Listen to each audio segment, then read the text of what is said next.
Good afternoon, everyone. Myself, Madhusudan Sarma, and I am the economy faculty at Narayana IAS Academy, and I shall be discussing the UPSC Civil Services Exam Prelims 2024 paper that you might have appeared yesterday.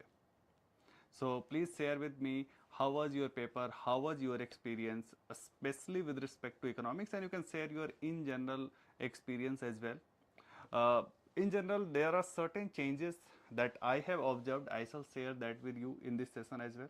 I shall also be sharing with you the answers, which is the most likely going to be deciding factor in whatever marks you calculate. Because as of now we do not know the official answer key of the UPSC. UPSC will decide it, or UPSC has already decided it. UPSC will decide your marks or fate based on that answer key, but we, since it's an objective paper, we can know what should be the correct answer of these questions. Okay, based on these questions we shall also be trying to understand why these questions were asked and what are the sources that you should have followed to understand these questions better. So suppose, I mean, few of you might not have appeared yesterday or might be appearing in the next year. It would be helpful to fine tune your preparation for next year as well. So let's start this session by the first question. And the first thing first is that assertion region type of question which had appeared in last year has continued this year also. The first 4 questions of the UPSC were of that kind only, assertion region kind of question. And these questions are easy as well as difficult depending upon the nature of the question, because see, if any of the two statements which are given they are incorrect, then your work is done. So if examiner has given any of the two statement as incorrect, it is a easy question. But if both these statements are correct, then it becomes difficult whether it is the correct explanation or not. The second thing that you need to understand is that how many type of questions in this economy section has been restricted only to pairs. UPSC has gone back to the earlier way of asking questions where students were more comfortable. So it is kind of thing like India after playing in USA will now be going to West Indies. Still, run making would not be that easy, but Indian players are going to feel comfortable that now at least few runs can be scored, a few 50s we can see. Okay, so now let's start with the first question. I shall be following the C code, set C for the discussion. So, whatever question number that you will see, it would be based on the C set of the question paper.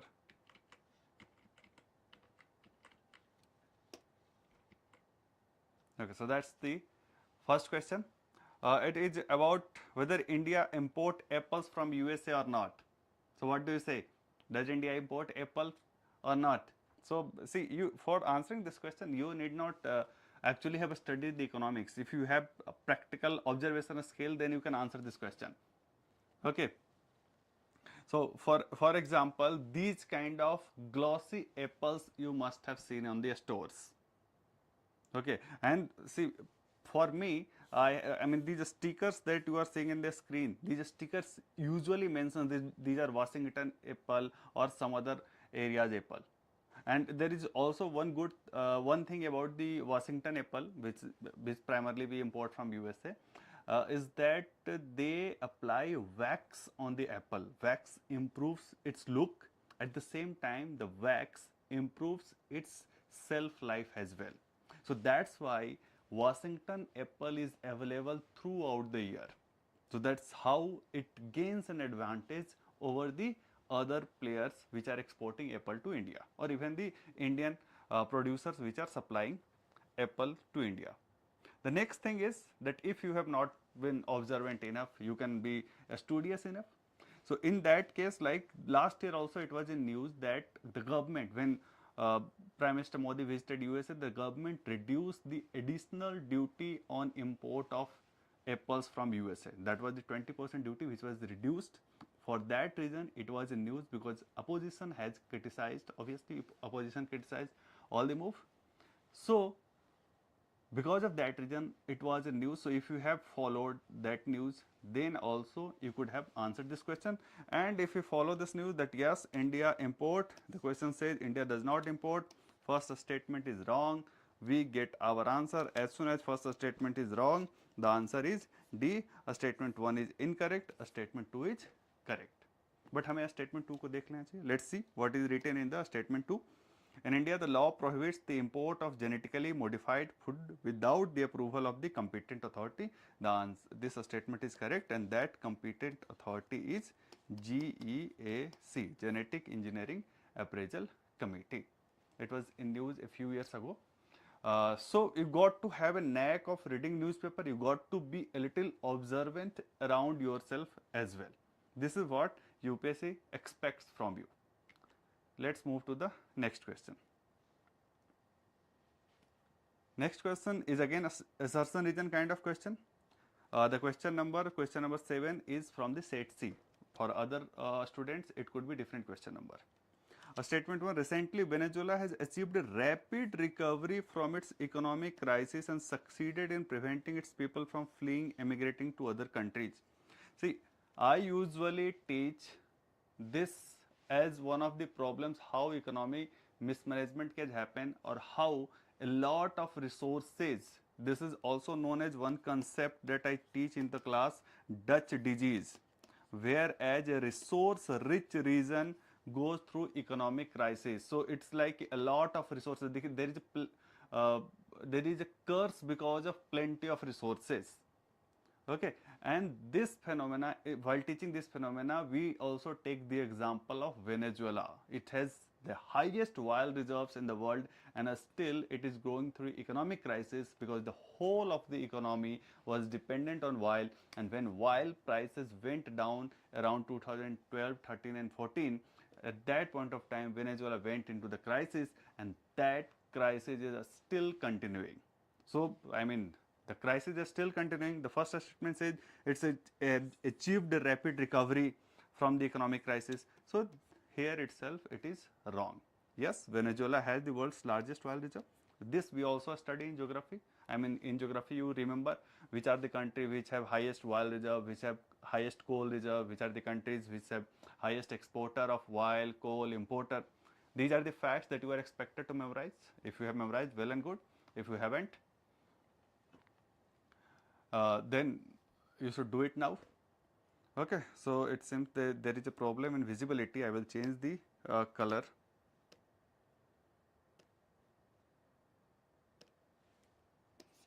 Now I guess this yellow color would be better visible. So here the first statement is wrong.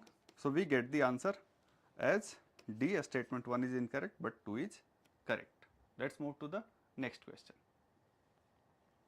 Next question says that if USA were to default on its debt, holders of US Treasury bonds will not be able to exercise their claims to receive payment. So it's obvious. See, normally what happens that if someone has taken a debt, normal situation, let's ignore this case of a special case of US Treasury bill. Someone has taken a debt, and if that was like you have taken a debt from a bank, if you default on that loan, what will happen?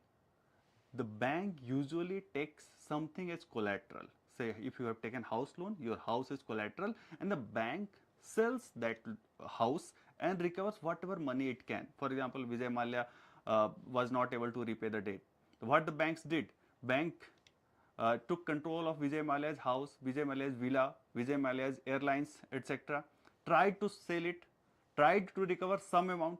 So if there is a collateral to some loan, then the lender can recover its money by selling those collaterals. But if there is no collateral, in that case, that loan is called insecure loan, or a loan which has no securitization.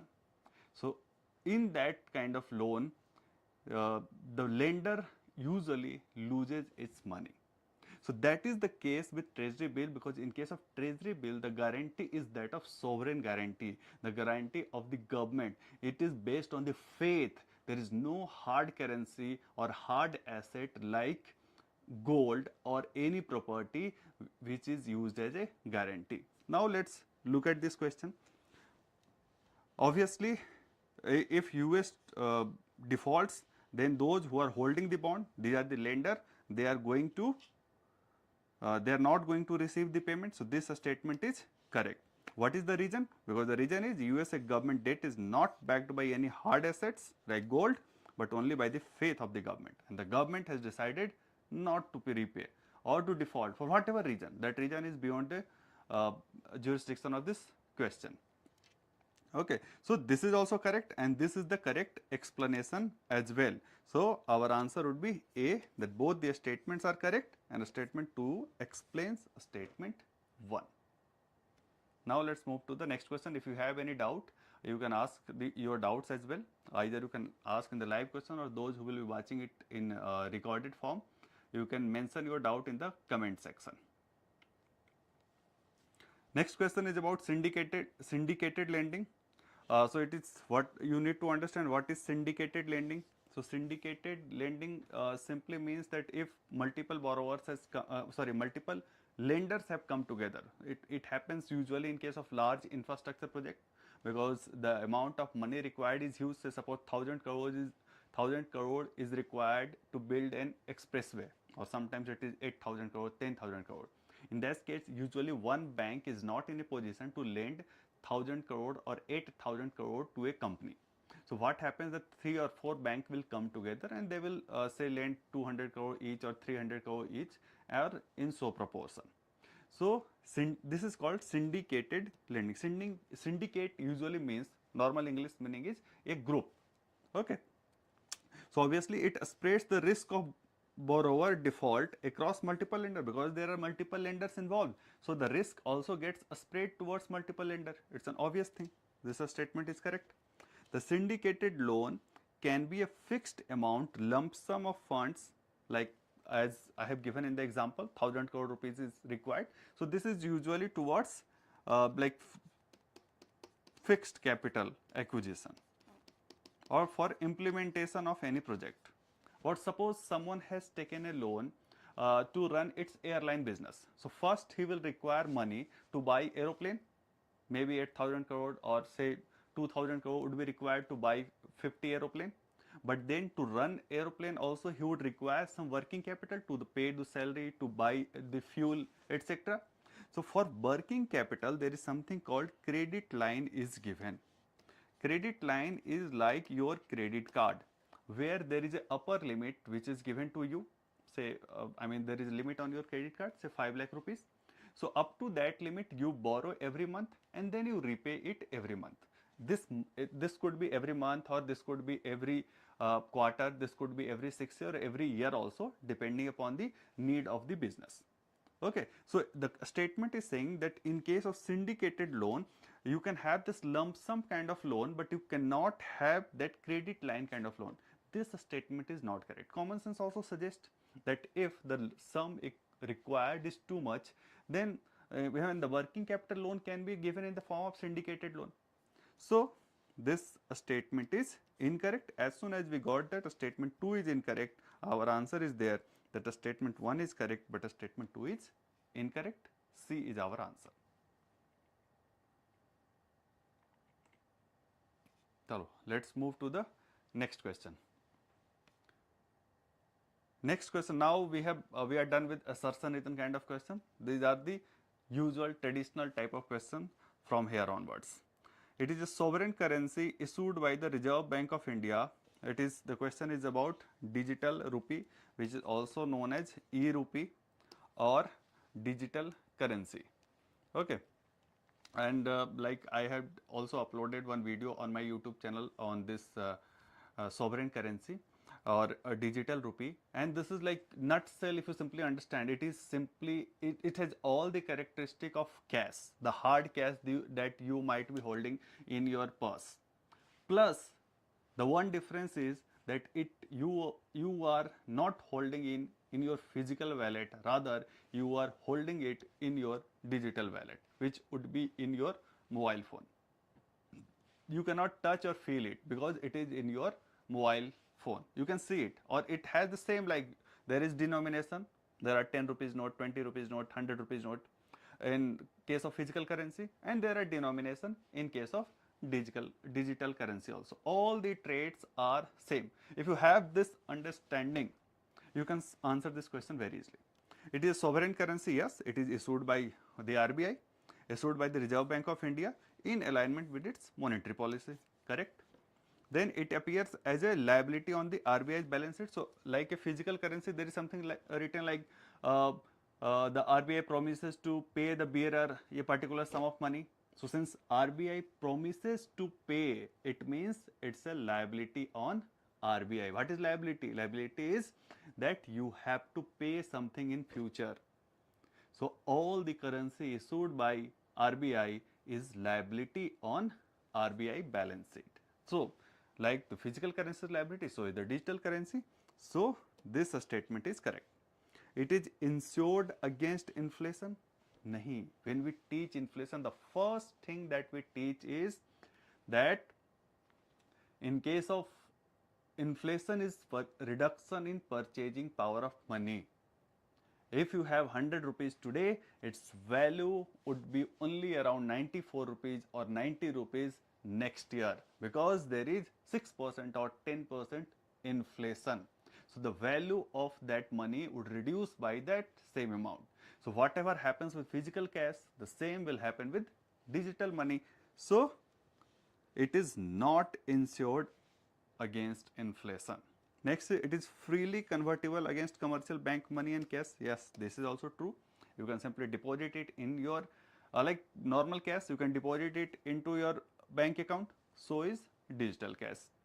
Then you can convert, you can go to the bank, you can ask for physical cash in return of digital cash. So it is freely convertible. So this is also correct. Third is incorrect. You will get the answer as D, 1, 2 and 4. Next question. Next question is about International Grains Council. This is something like, this is one of those organizations. UPSC has this habit of asking based on about us section of some of the international organizations. Sometimes they may be known, sometimes they may be less known. So these are this is something like International Grain Council was not very much known. So now that we have the question, we can get the answer. The answer is that India is a member. There are 30 members of International Grain Council. India is also one of the member. Okay, what International Grain Council does is it divides its members into exporting country and importing country. And like the purpose of this organization is to promote the trade. Now that if I would have told you that there are only 30 members and its purpose is to promotion of trade in grains, then you can answer the second statement very easily, that a country needs to be a member of International Grain Council for exporting or importing rice and wheat. See, there are many countries which are engaging in trade of rice and wheat, not only these 30 countries.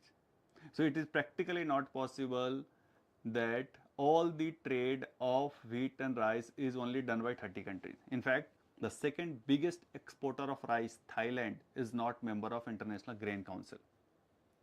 Okay, so trade any country can do.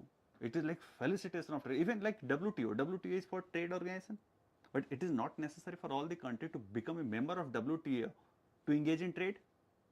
So similarly, the felicitation is one thing and regulation, restriction is another thing. So second statement is incorrect. First is correct. Our answer is 1 only. Let's go to the next question.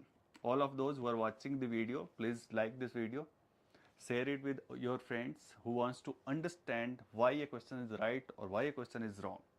Okay, and based on the last question, it is like again pertinent that you need to be following all the international organization, what is their mandate, whether India is member or not a member.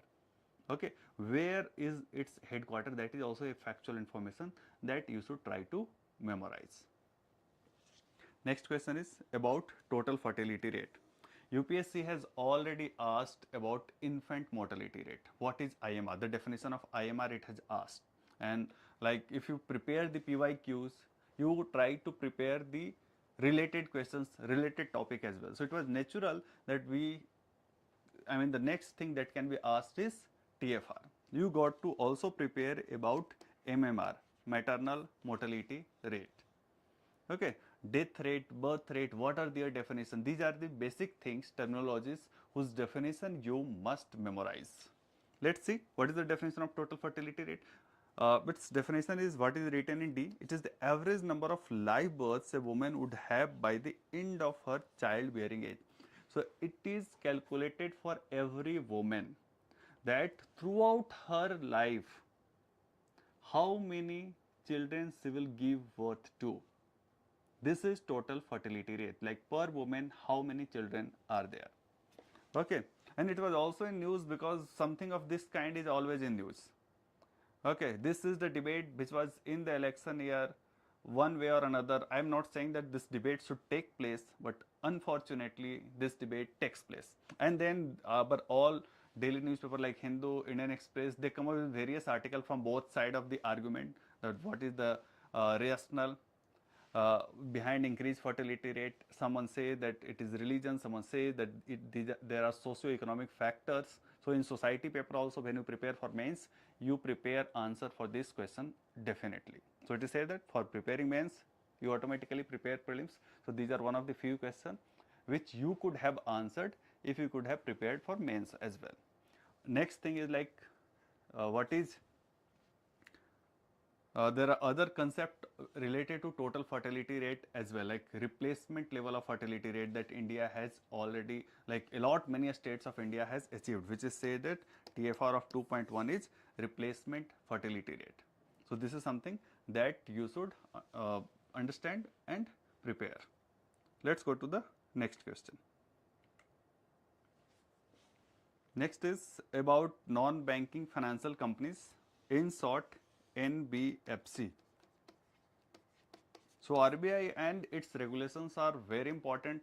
As when I teach economy, I say that what is Supreme Court to polity, RBI is to economy. Like every judgment of Supreme Court is important for polity, so is every rules regulation of RBI is for economy. So as you can see directly they are asking whether liquidity adjustment facility window is available for NBFC or not, and this is a question which is going to be debatable. A lot of different answers can be given. See, time and again RBI has allowed, like after the math of 2008 financial crisis also RBI had allowed. RBI do take certain measure to improve liquidity of the non-banking financial companies because RBI is also their regulator. NBFCs are also regulated by RBI, not all NBFC, but in general. But as per the principle or as per the norm, this liquidity adjustment facility is not available to non-banking financial companies. It is available to scheduled commercial banks, it is available to urban cooperative bank, it is available to a state central cooperative bank, but not to NBFCs. It is also available to primary dealers.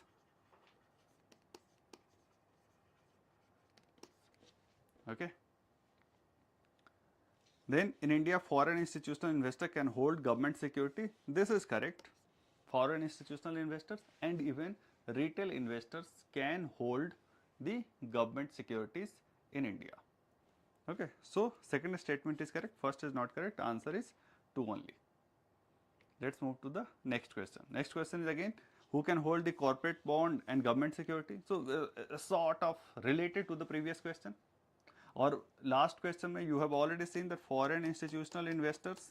So if foreign institutional investors are allowed, domestic institutional investors so definitely would be allowed.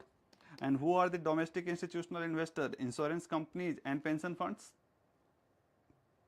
So 1 and 2 are definitely included, B and C are ruled out. If you know the last question, you know this question as well. Then next thing is whether retail investors are allowed or not. So recently RBI has started, or not recently, last year only itself, the RBI has allowed the retail investors to invest in the government securities. So retail investors are also now allowed.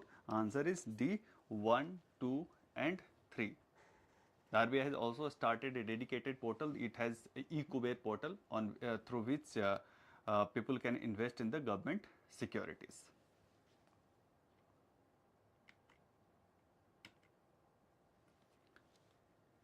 Next question, consider the following. Exchange traded fund, motor vehicles, currency swap, which of the above are considered financial instrument? Financial instrument is those instrument which are used in financial market. Okay, and you must be knowing that motor vehicles are physical asset.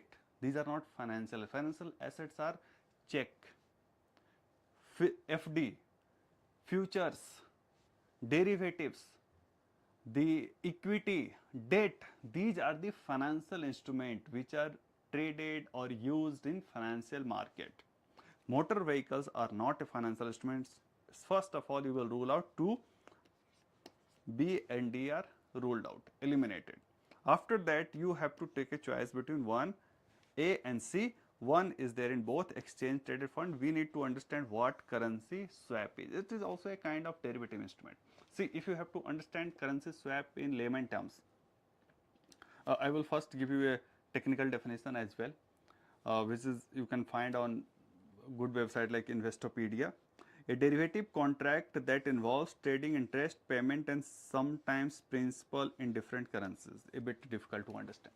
So let me simplify it. So suppose you have taken interest, or rather let's take a real life example. India has taken loan from Japan to build the bullet train. So suppose 300 billion yen is the loan given by Japanese bank.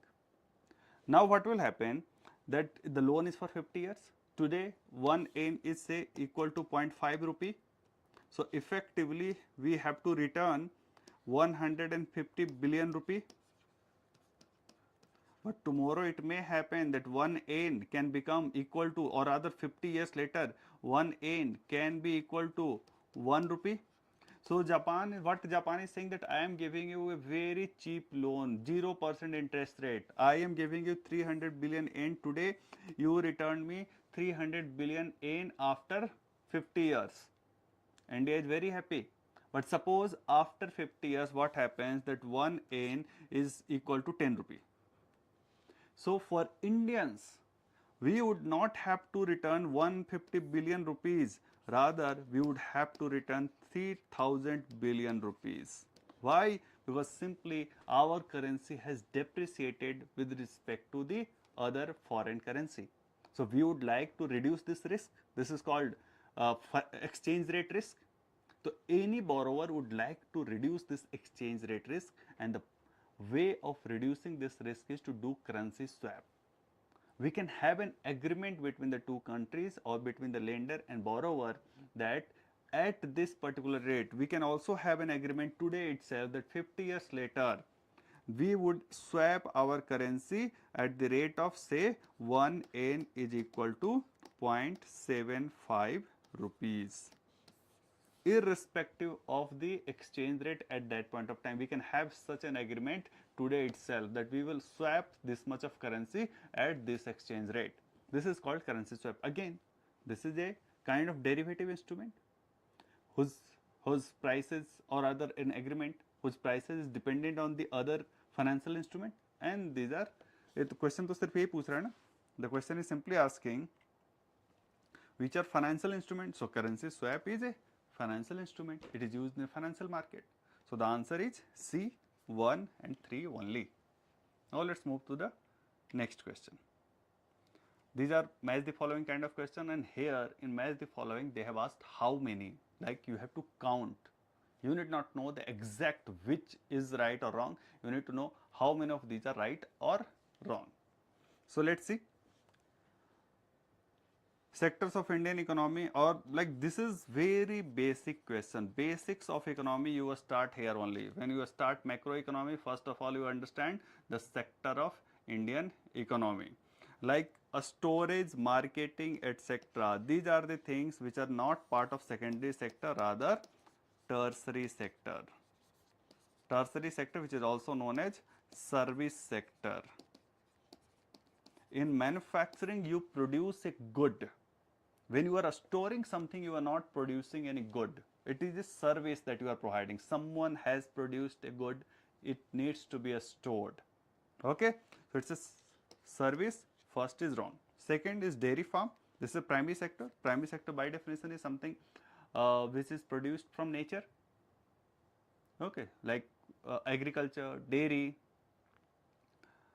forestry, minerals, these are primary sector. So dairy farm primary, ये सही है. Third is mineral exploration. Mineral exploration, as I have explained you just, it is a primary sector, so not tertiary, primary. Weaving cloth is secondary sector. By from the raw material you are producing some finished product, that is manufacturing or secondary sector. So fourth is correct, second is correct. How many are correct? Only 2. B is the right answer. Now let's move to the next question. Next is with reference to the physical capital in the Indian economy, consider the following pairs. Okay. Again, these pairs, how many are correct? You have to tell. So let's see. Farmers plow, whether it is a working capital or physical capital, so we need to understand. Or other, in explaining one of the question, I explained you what is working capital and fixed capital. So fixed capital is like the capital which is used in producing something like machinery, plant, buildings. These are fixed capital. Whereas why is it called fixed capital? Because it is not consumed, it remains there year after year. So those are the things which are known as fixed capital. Whereas working capital is usually of raw material or intermediate goods, which is converted into finished product in the process of production. So again, computer is a kind of fixed capital. Farmer's plow will remain with the farmer year after year, but the fertilizer that the farmer will use, that is working capital. The seeds that the farmer will use, that is working capital. So farmer's plow is not working capital, it is a example of fixed capital. Yarn used is a raw material, so it is working capital. This is also wrong. Petrol is again working capital, it is a like raw material, it is used. So the correct answer would be 2 and 4. So how many are correct? Only 2. B is the right answer. Let's move to the next question. Those of you who are watching it online right now, please comment if you have any doubt, if you have any different observation apart from me, whatever I am saying, you must ask your question, get your doubts clarified. That will help you in streamlining your preparation for next year, as well as like suppose you have to prepare for the mains, how you should prepare. All those doubts you should get clarified. Let's come to this question, question number 59. Again RBI related question. It is with respect to the rules imposed by the RBI while treating foreign banks, consider the following statement. There is no minimum capital requirement for wholly owned subsidiaries in India. See, we do not study the norms related to the foreign banks in so much of detail. However, we definitely have studied the concept of new banks which were announced, like payment bank, etc. The banking license, how it is issued. So you can apply some amount of common sense. If anyone has to start a payment bank or small finance bank, there was a capital requirement of 100 crore. So if you have to start a payment bank or small finance bank, there was a requirement of capital. How can there be no requirement of capital? Like any foreign entity will come here and start its bank? Definitely it is not going to happen. So this statement itself was not logical. You could have gone against it even in the real exam scenario. But suppose, I mean, if we know the facts, then we can definitely answer. The capital requirement is that of 5 billion rupees. Next is for wholly owned banking subsidiaries in India, at least 50% of the board members should be Indian nationals. Now here, different institutions might be giving different answers. I will show you what the RBI regulation says. This is the RBI regulation. I have taken from the RBI website itself, and here the one of the norms of this foreign banking says that not less than 50%, matlab minimum 50%. Directors should be Indian nationals, NRIs, PIOs. Okay, what our question has said that 50% of the board members should be Indian nationals. However, the actual statement is it's Indian nationals, NRIs, PIOs. Both are not the same thing. However, like it is something which only UPSC can say whether it wanted to test in this much of detail or not. But if we go strictly by the rules, then this is not the same thing.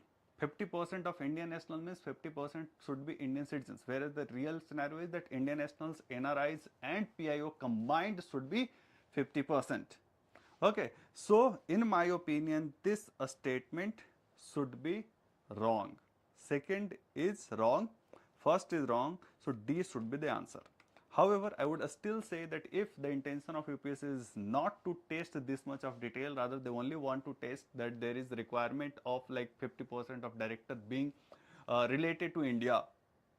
Okay, if UPSC is only loosely interpreting this statement, then it may give the answer as B also, but strictly speaking the answer should be D. I have shown you why, what is the rules and regulation of RBI in this regard. Okay, you can make your own opinion based on the facts that you have just seen. Let's move to the next question. This is the second last question on the economy front. With refers to corporate social responsibility, and these are the questions which are like not very known. So there were a few questions which were very basic in nature, like working capital requirement, the sector of the economy, very basic. They were too basic that if you a student said that sir, I have not even like we did not even pay much of attention to those basic things. Whereas these are the few questions which are not too much in detail, like RBI norms related to foreign banks. So in economy, UPSC has covered a wide spectrum. You got to have the detail for the basics and you got to have the detail for the advanced thing as well. Let's look at this question. CSR rules specify that expenditure that benefit the company's employees directly or indirectly will not be considered as CSR activity. Let's look at the CSR rule. What does it say? The CSR rule says, first thing here you can find activity benefiting employees of the company as defined in section 2K of the Code of Wages. So suppose like someone has provided a crèche facility for its women employee or other drinking water facility for its employee, that would not count towards CSR expenditure. Okay, but if it has provided drinking water for say common man, rather on the normal pedestrian, that would count towards CSR activity. Next is like there is no such mention of directly benefiting the company. The rules, like these are the activities which do not qualify as eligible activity. Here there is no such rule like directly benefiting the company. However, indirectly you can interpret that activities undertaken in pursuance of normal course of business of the company. So normal course of business means the activity which will benefit the company. So that's why I am of this opinion that keeping these two statements together, we can say that this statement is correct. This is not considered as CSR activity where expenditure is benefit the company or employees. Now next statement, CSR rules do not specify minimum spending on CSR activity. This is not correct. Why not correct? Because rules say that 2% of average profit in last 3 years is to be devoted towards CSR activity. There are other details as well that is not relevant here. So this statement is incorrect. First is correct. Answer is 1 only. Now let's move to the next question. This is the last question on economy section. What is collateral borrowing and lending obligation? This is like a money market instrument, but it is not study in detail. We study the money, when we study the money market, we hardly study about this. So this is an instrument which is available to those who are not allowed to participate in interbank lending. Okay, so that is usually the most popular money market instrument. So those who are not those who are not allowed, they can participate through collateral borrowing, CBLO it is said. Now one more thing you need to understand, a lot many people say that collateral, if the word collateral is there, so people marked it as something like bond market or like that, but that's not true. It is a money market instrument. The definition of money market is it is a short term instrument. So the borrowing is of nature of short term. And what is the collateral? Usually collateral is here also government security. So it's like same thing like repo operation happens, you have collateral and you do the repo operation with RBI. But if you are doing this, the similar kind of operation where you are putting government security or other securities which are allowed to be kept as collateral, and you are borrowing for a short period of time, that can be termed as collateral borrowing. So here it happens usually between two private parties. RBI is not involved in collateral borrowing and lending obligations. So two private parties are engaging in short term borrowing by keeping a collateral, usually government securities or corporate bonds, is known as collateral borrowing and lending obligation. The interest rate is mutually decided between the two parties. So you are giving money to me, we will mutually decide at what interest rate you will give. I am giving collateral, after some time you will return my collateral, I will repay you the money with interest rate. That's the simple mechanism. If you have any other doubt, you may ask. So that's all that we had with respect to the question discussion. If you have any other doubt, then you can ask me right now, or you can put it in the comment section. I will definitely reply to all your doubts. We are also going to have another session of discussing the questions by the Subham sir from 4:30 p.m. I shall be discussing the CSET questions tomorrow. The timing and the link will be updated by tomorrow morning. It would be in tomorrow afternoon or evening. So please check the channel, and you can also follow on my Telegram channel. Madhusudan_IIT is its link. There also the link would be posted. So see you again tomorrow. Get your doubts clarified by asking in the comment section. How did you like the discussion? Do tell me through your comments, and like this video, share it with your friends. Thank you.